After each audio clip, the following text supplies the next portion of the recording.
Netflix entitled Self-Made, which is inspired by the life of Madam C.J. Walker. Now, I've talked about Madam C.J. Walker a number of times. I deal with her in my lecture series, Great African Women, A History of the Mothers of Civilization.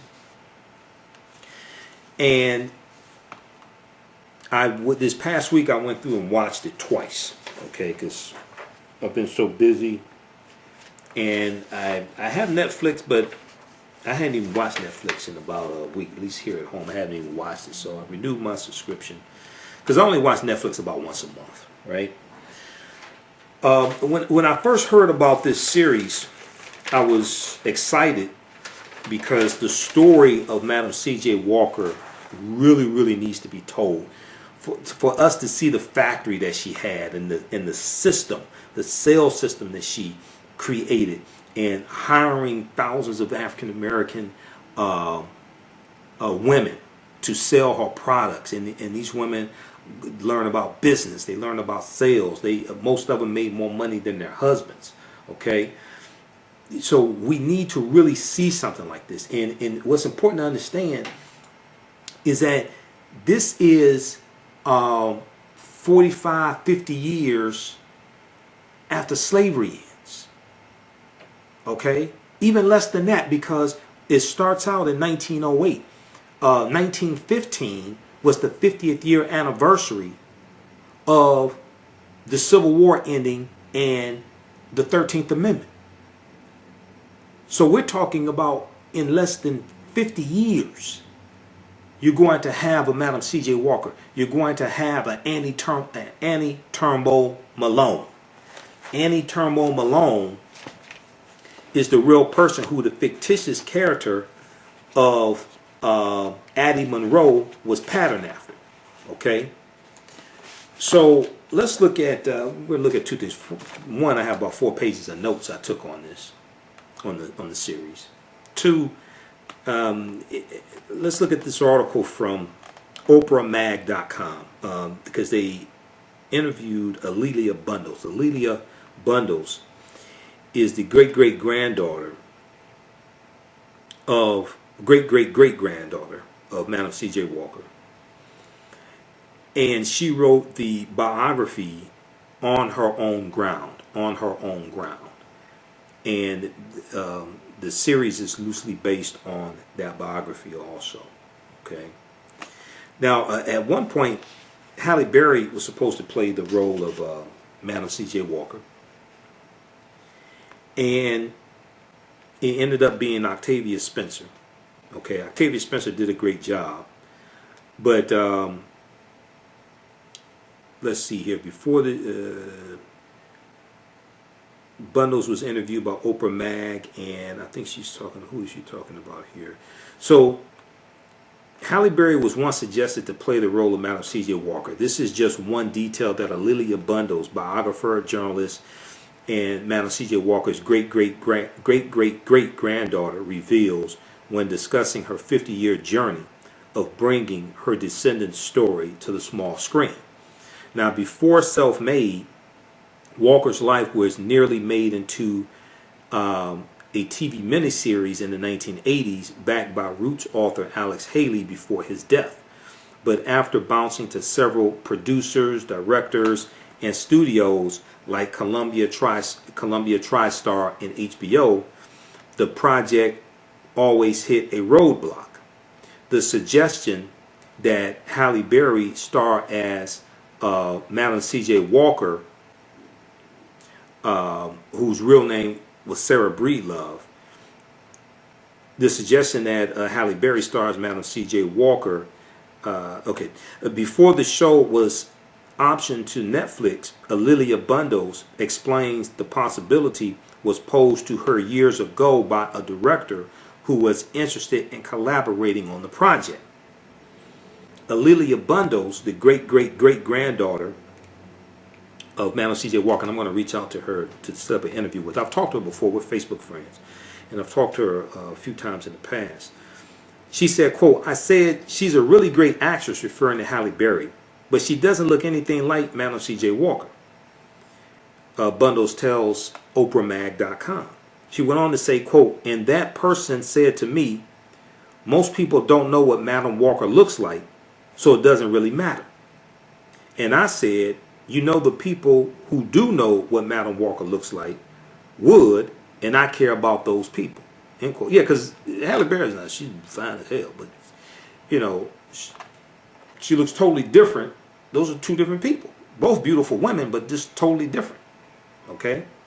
So the role of Madam C.J. Walker ultimately went to Octavia Spencer in Netflix's Self-Made, which is based on Bundle's 2001 biography entitled On Her Own Ground. On Her Own Ground.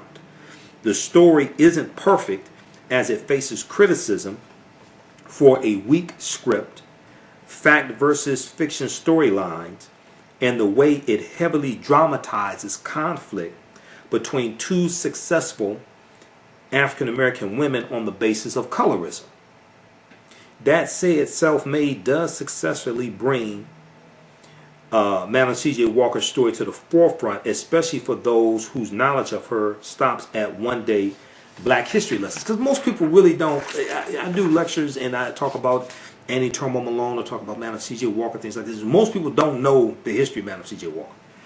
This is a fascinating life. This sister died when she was either 51 or 52. One source I saw said 52.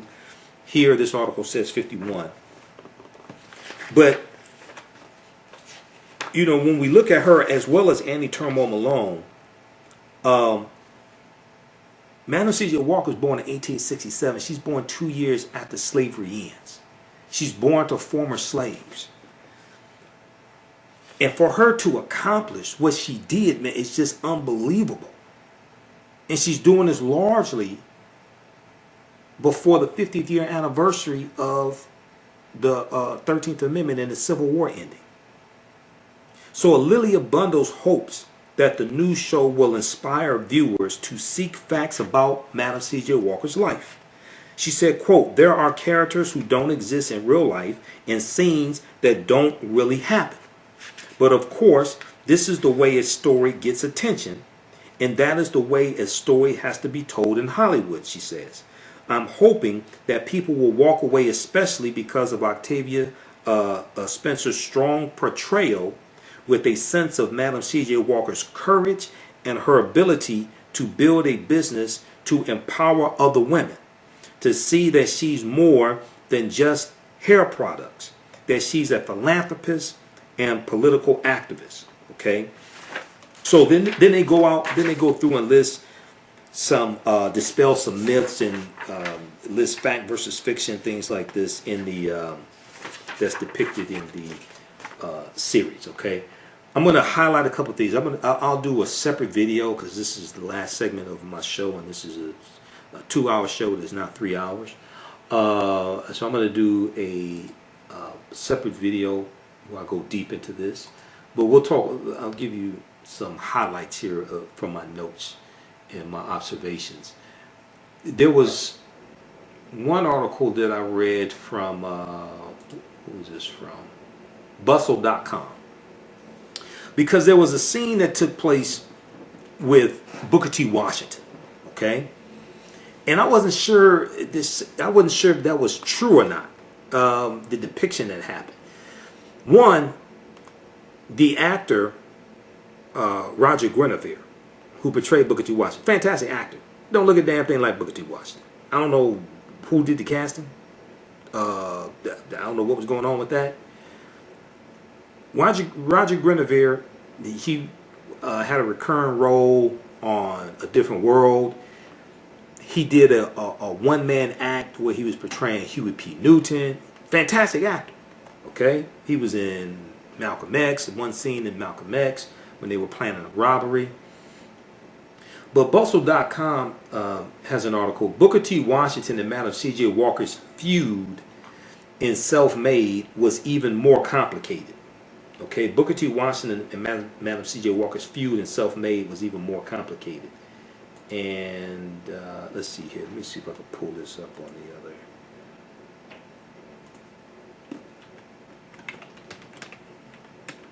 Let me pull this up on the other computer here. So oftentimes what happens is Well, let me back up.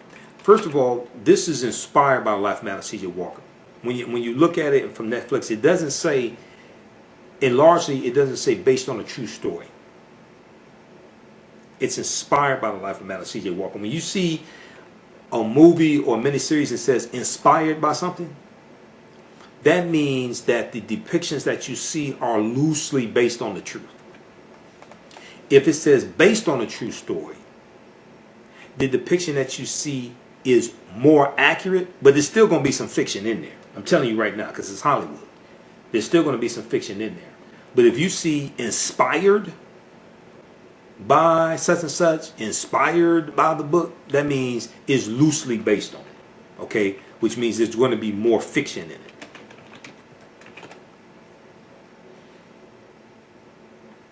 Alright, let's pull up this article here. Okay, so this is from March 20th, 2020. Booker T. Washington and Madam C.J. Walker's feud in Self-Made was even more complicated. So, let's see here. While Booker T. Washington and Madam C.J. Walker's relationship in Self-Made is purely antagonistic, in real life, it was much more complex, and their frosty relationship later gave way to mutual respect. As the miniseries Self-Made tells it, Walker's attempts at gaining the endorsement of Booker T. Washington was full of false starts. After Sarah fails to get an audience with Booker T. Washington, her husband C.J. Walker, who was actually her third husband, C.J.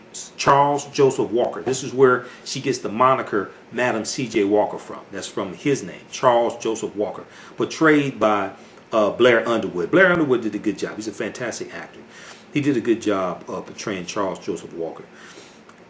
So she fails to get an audience with Booker T. Washington. Charles Joseph Walker startles Walker in the bathroom, falsely conveying to Sarah that Washington agreed to dine with them. Sarah Breedlove hopes that Washington will introduce her at his 1912 National Negro Business League convention. Her hopes are dashed when he instead calls her rival Addie Monroe to the stage. Now, Addie Monroe is a fictitious character loosely based on Annie Turmo Malone, it was Annie Turmo Malone who really created the black hair care industry, and she was the one who hires Sarah Breedlove right around 1904, hires Sarah Breedlove to be a salesperson for her. So Sarah Breedlove learns the hair care industry from Annie Turmo Malone. Okay? In the miniseries, Addie Monroe, the fictitious character, who's half white, and the victim of her mother being raped by the slave master. Literally, this is alluded to in the movie, because you got to see. Because the movie opens up in 1908 in St. Louis. So you still have former slaves who are still alive. Booker T. Washington doesn't die till 1915. He's a former slave. Harriet Tubman's still alive. She doesn't die till 1913. You have former slaves who are alive going into the 1940s. So slavery is a backdrop. Slavery, the legacy of slavery, former slaves, that is a subtext in this whole story. So Addie Monroe refuses to hire Sarah Breedlove as a salesperson because she says you don't have the right look. She's saying you're too dark, because her saleswomen are basically very light skinned and a lot of them half white. Okay.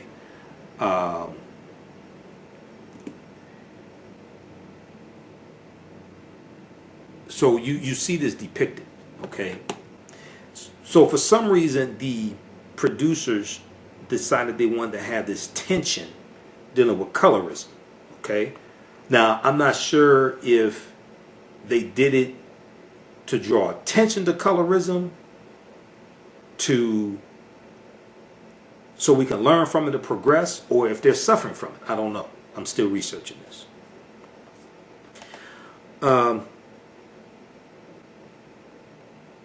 So let me just, okay, let's go back to this here. Booker T. Washington and Madam C.J. Walker.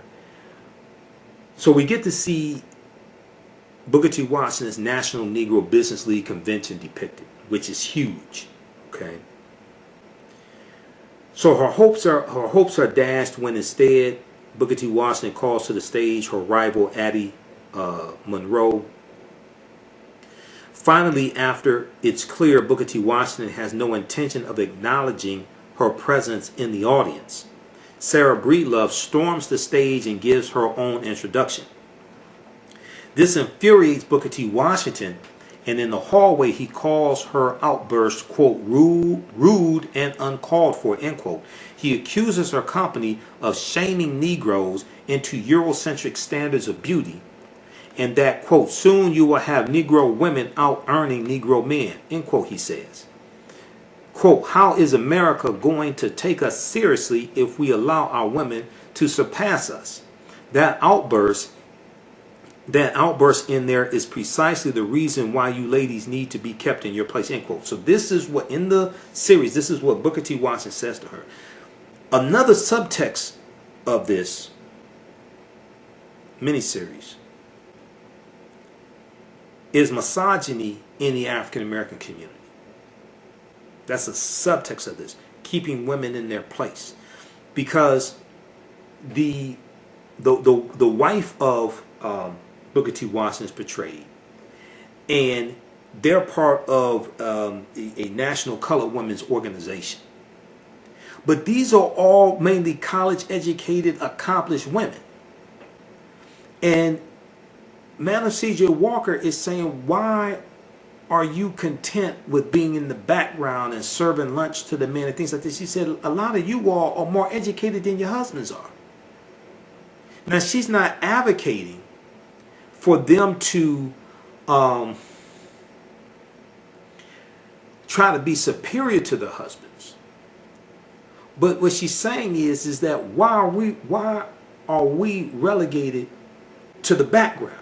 Why are we not out in the forefront with the men, as opposed to being relegated to the background? So when you watch this, you see that context there. Now,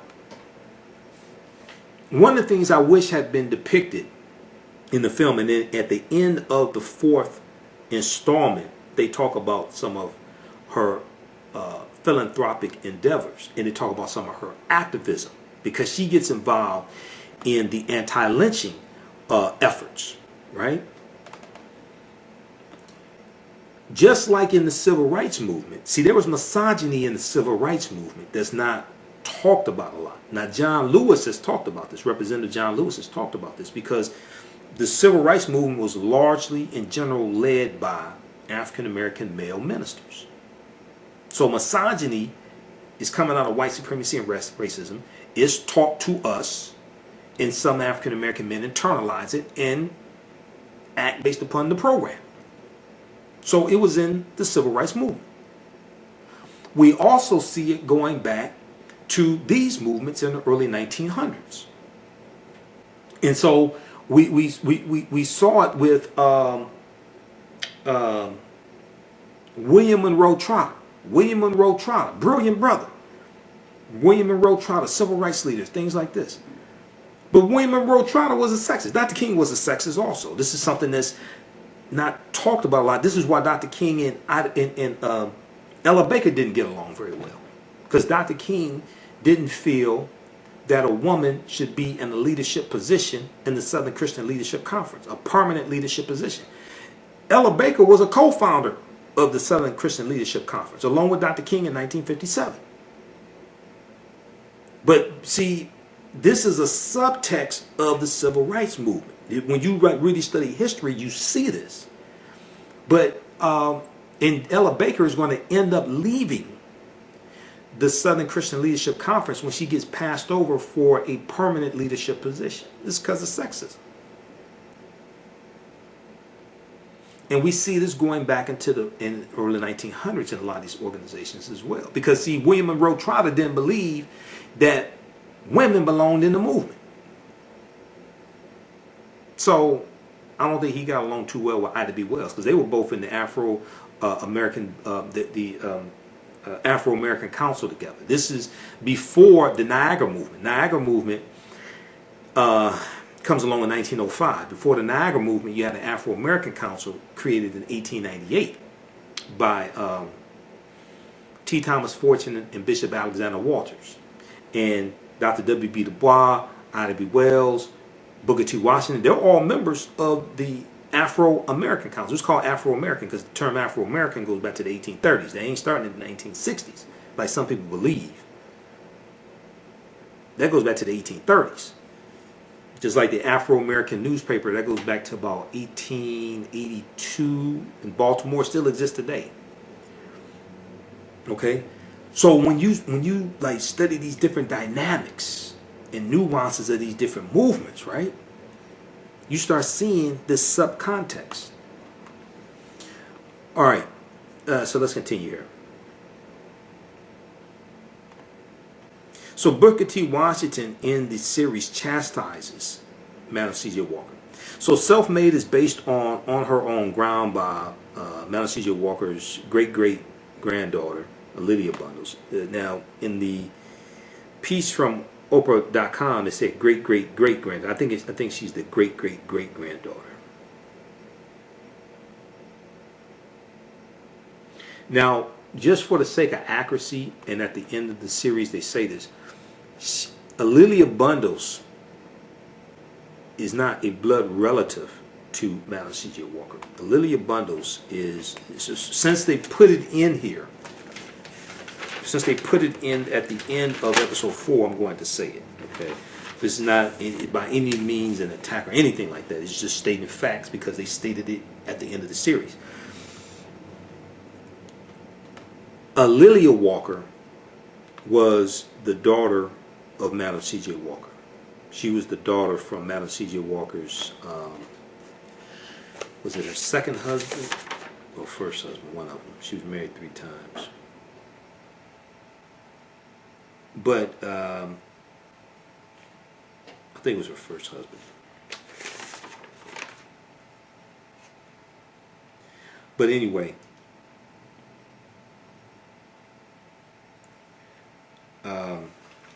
my point is that you see the young girl in the series. Her name is Fairy May, dark skin, long hair, beautiful sister.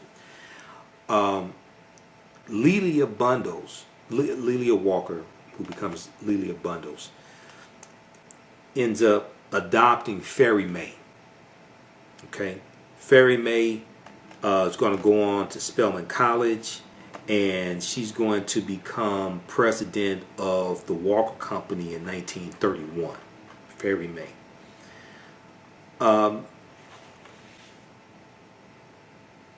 Fairy May marries twice and has 2 children,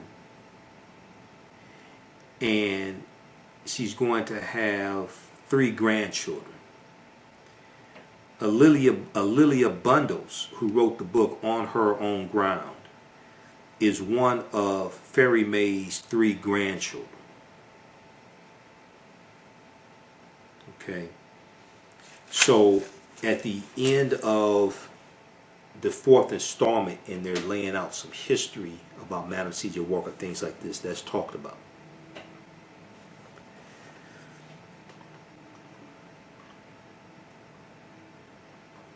Okay, so let's go back to this article. So Booker T. Washington was really initially resistant to Madam C.J. Walker speaking at his events, though, and he did dislike the cosmetic industry because, per Booker T. Washington biographer Lewis R. Harlan, Harlan, they, quote, fostered imitation of white beauty standards, end quote. Now, per Lilia Bundles and Harlan, Lewis R. Harlan, the author, In January 1912, Madam C.J. Walker heard of Booker T. Washington's Negro Farmers Conference at the Tuskegee Institute and personally visited Washington's home to ask if he could introduce her to the attendees. He turned her down, but Madam C.J. Walker persisted, and eventually Booker T. Washington allowed her to speak at a side venue called the Chapel, Chapel. Now, despite taking hair care to a bunch of farmers,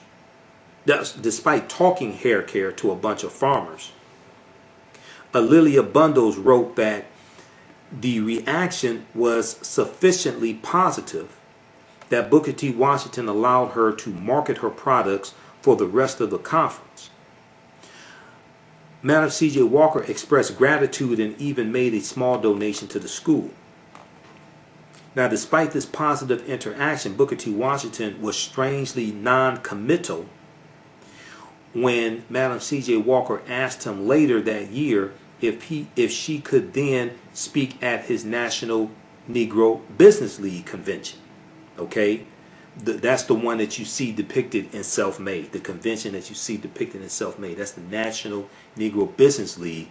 That was founded right around 1900 by Booker T. Washington.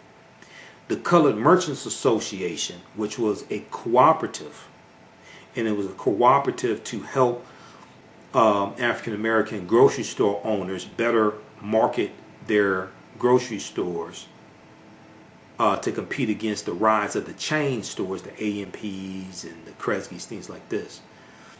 That comes about 1927, the Colored Merchants Association. Okay, if you read the book Collective Courage by Dr. Jessica Gordon Nimhard, who I've interviewed in the past, this book deals with our deep, rich history of cooperative economics, the cooperatives, the co-ops. Okay, we have a deep, rich history that most people don't know dealing with that. And the co-ops were our strength because this is operating based upon principles we brought with us from Africa, principles of the cooperatives. And to have a successful cooperative, you have to cooperate. So when we have a breakdown and eradication of the cooperatives, that helps to break down the cooperation.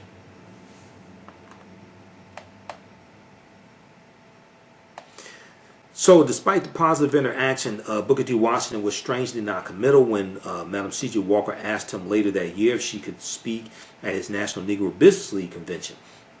When her friend George Knox, K-N-O-X, George Knox, stood up in the audience to ask if the audience would hear Madam C.J. Walker's remarkable story during a Q&A session, Booker T. Washington icily dismissed him by calling on another attendee. After Booker T. Washington called up several other men to present, all with smaller businesses than what Madam C.J. Walker had, Lilia Bundles, the author, Lilia Bundles noted Madam C.J. Walker stood up and addressed Washington from the audience.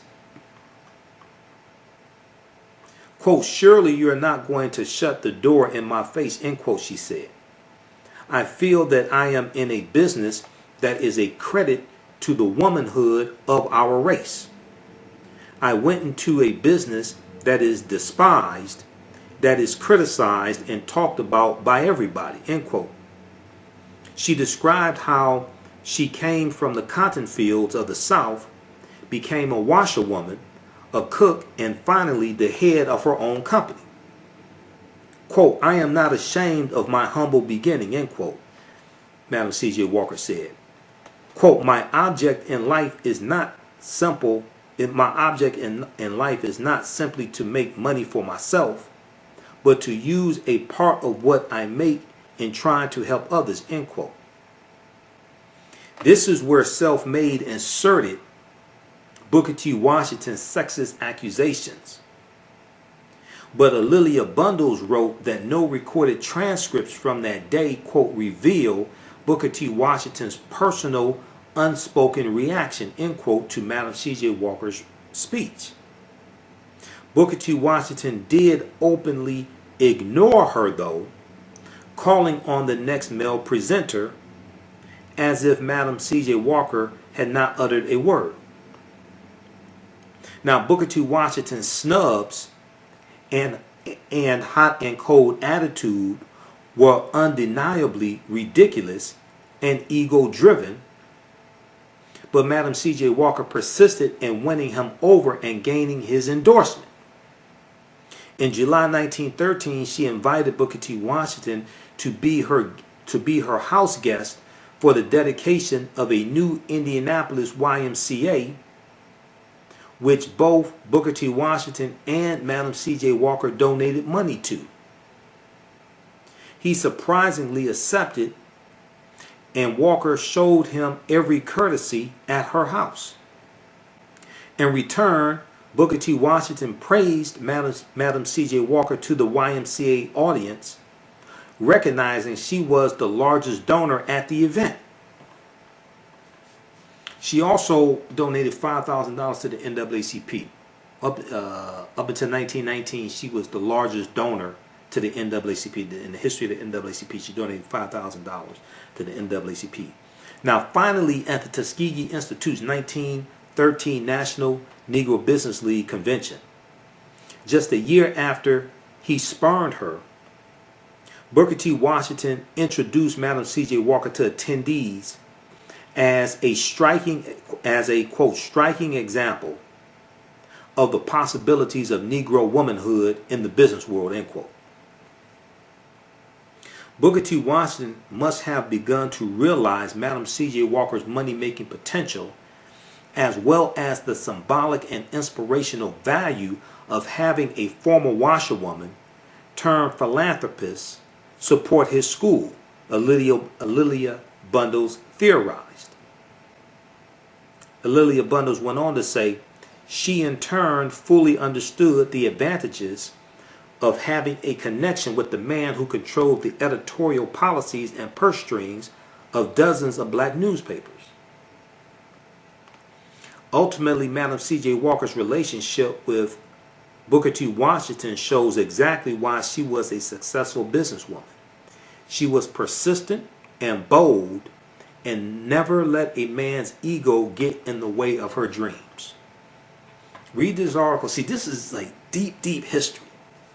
Two iconic figures, Madam C.J. Walker and Booker T. Washington.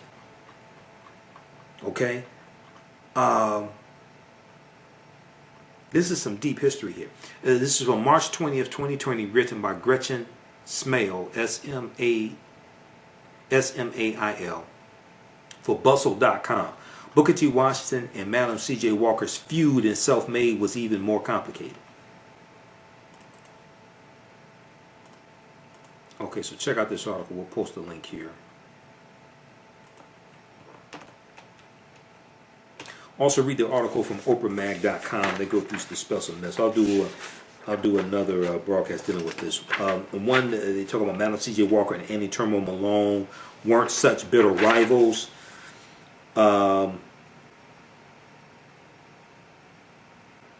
Malone was a pioneer in the African American hair care industry, and her successes were extremely underscored in the series. She also was not a light-skinned black woman, even though much of her and Walker's feud in the show was based upon their differing skin tones, a storyline that many felt was unnecessary. What is true, however, is that Madam C.J. Walker did work as a saleswoman for Annie Turnbull Malone, T-U-R-N-B-O, before branching out and creating her own successful business. But that connection did not drive either woman's success. For example, Annie Turnbull Malone definitely did not follow Madam C.J. Walker across the country in an effort to stifle her business, as depicted in the series. A'Lelia Bundles says, quote, they were competitors, but for me that competition is not the centerpiece of Madam Walker's life. I think it becomes the centerpiece of Self-Made in order to create tension. I think the writers, if you interview them, would say this is a composite character. It's not necessarily Annie Malone. in reality, she did not move to Indianapolis, and it wasn't as an in-your-face kind of competition.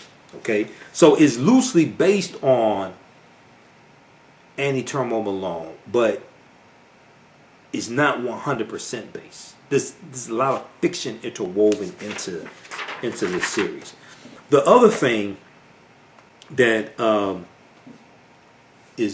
false in here, or very little evidence to support, is that Alelia Walker, the daughter of Madam C.J. Walker, was gay or queer.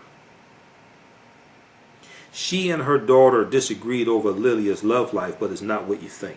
So in the show, in the series, Walker is frustrated that her daughter Lilia, played by Tiffany Haddish. Now, Tiffany Haddish did a great job.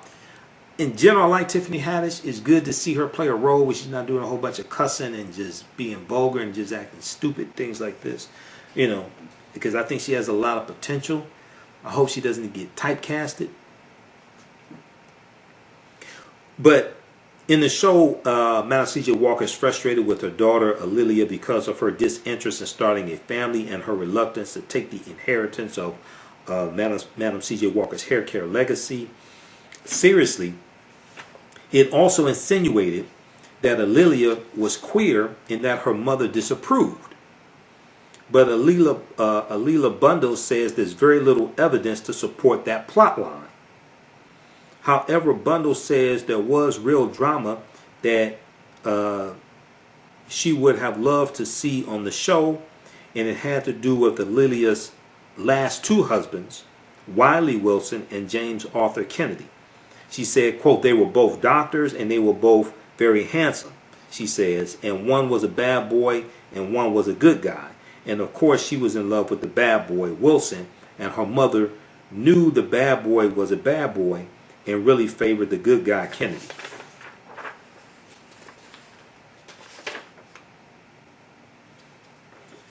All right, let's see here.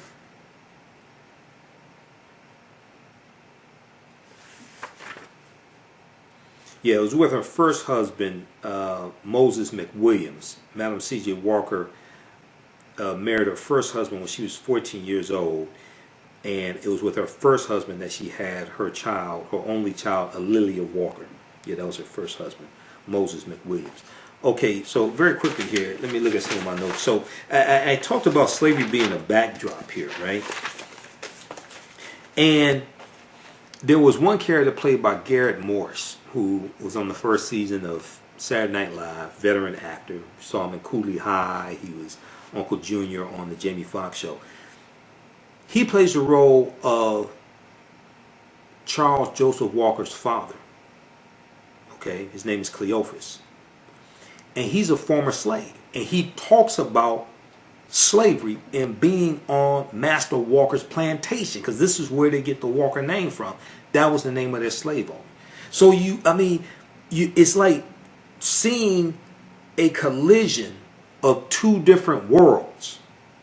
You see former slaves who are still alive talking about what it was like to be a slave on a plantation while working in a business empire owned by a black woman. This is all right there taking place real time.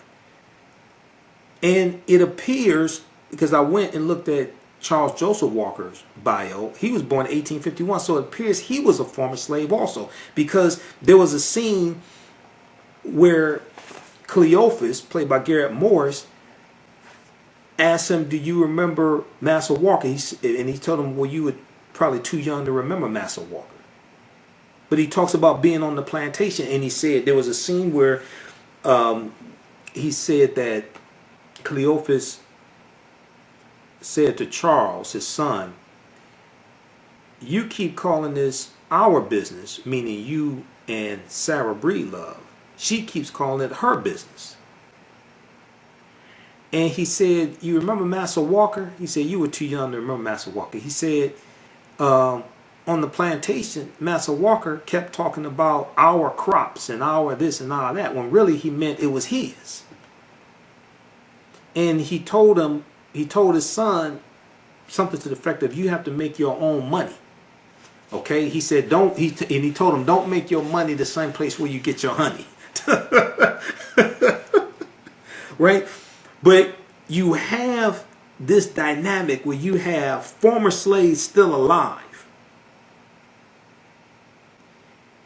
and at the same time, you have a black business empire that exists. Now, the fictitious character of Addie Monroe, her mother's a former slave.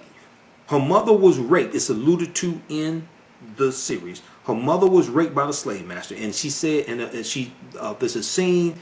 She's talking to her mother on the telephone, and her mother talks about how her daughter it has light skin and good hair, and she says the master cursed me with the daughter. But she says something to the effect, you're going to be all right because you have light skin and good hair, things like this. So we see slavery as a subtext in this series and the legacy of slavery. Okay? Let's see here. So Cleophas was a former slave. He talks to Charles Joseph Walker. We see door-to-door selling depicted. Sarah wanted to create a company she could pass on to her daughter, create a legacy. Lelia said, hair is your dream, but not mine. Her daughter said, hair is your dream, but not my dream. Sarah said, your future away on a man. Make your own money. Lelia was a college graduate. So we see, Madam C.J. Walker was born in 1867. She was born 2 years after slavery ends. She was a washerwoman and a cook. But she was able to send her daughter to college. And she's able to create a business empire. And she was born 2 years after slavery ended. I mean, this is just an amazing story. So early on, when she starts her business, things move slowly. Her husband CJ gave her 2 weeks to turn things around. And CJ, as the pig, now CJ is going to end up cheating on her. The woman he cheats with her, the woman he cheats with on Madam C.J. Walker. She was a real woman. That was her name. Her name was Dora, I think it was. And they're going to end up getting married. He divorces her. And one source said 1910. I think maybe he went to court in 1910 and there was a delay. But another source I see 1912. Maybe it wasn't finalized in 1912. Okay. But he's going to end up marrying Dora, who he cheated with. They're going to start a type of Walker hair company, and Dora's going to try to pass herself off as Madam C.J. Walker, because the C.J. Walker comes from Charles Joseph Walker. Okay, but that's short-lived. That's not successful at all.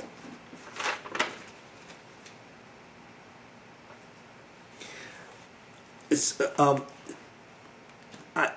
what I notice is that they interject various parts of history into this series as in passing.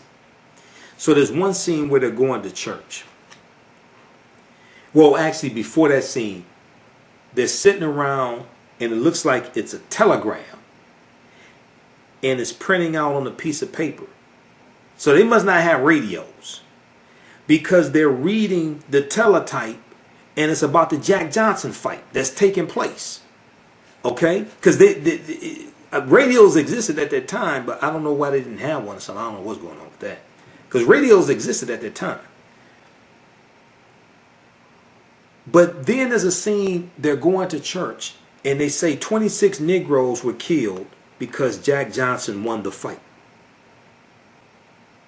And then Charles Joseph Walker says there were riots in one character says there were riots in 7 cities. Another character says, I heard there were riots in 10 cities. But there was a rebellion against African Americans when Jack Johnson won the heavyweight championship, and when he would win his fights and beat up white men. There were lynchings that took place. There were white men trying to put, because I mean, we were ecstatic, just like when Joe Louis won the heavyweight championship. But we were ecstatic when Jack Johnson won, and this was an effort to terrorize African Americans and try to keep us in our place.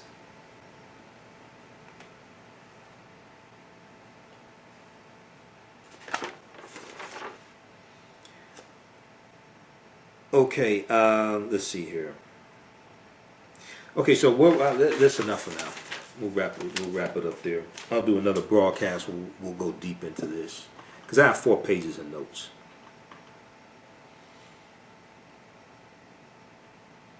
All right, let's quickly look at some of your comments here. How's everybody doing? This is part 2 of the African History Network show because my Zoom broadcast was interrupted for the first part. So I was giving some comments about the series on Netflix, Self-Made. I saw the entire thing, watched it twice. So even though there's some fiction in it and things like this, I think overall it's good for people to see it. There's so many different aspects of this and so much history incorporated into this that we then need to go research and teach to our children. Okay?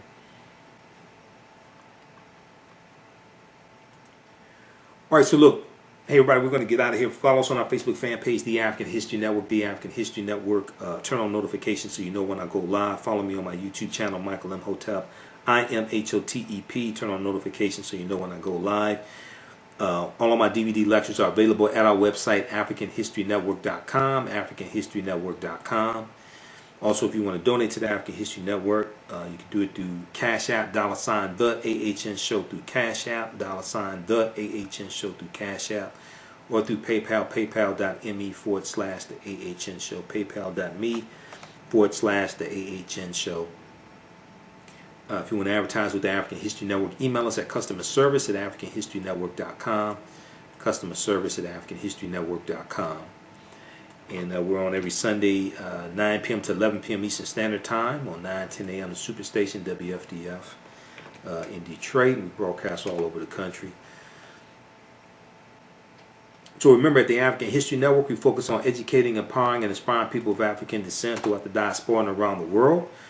Because right now, it's correct wrong behavior. What you do for yourself, what you do to yourself, and what you allow other people to do to you and get away with is based upon what you think about yourself.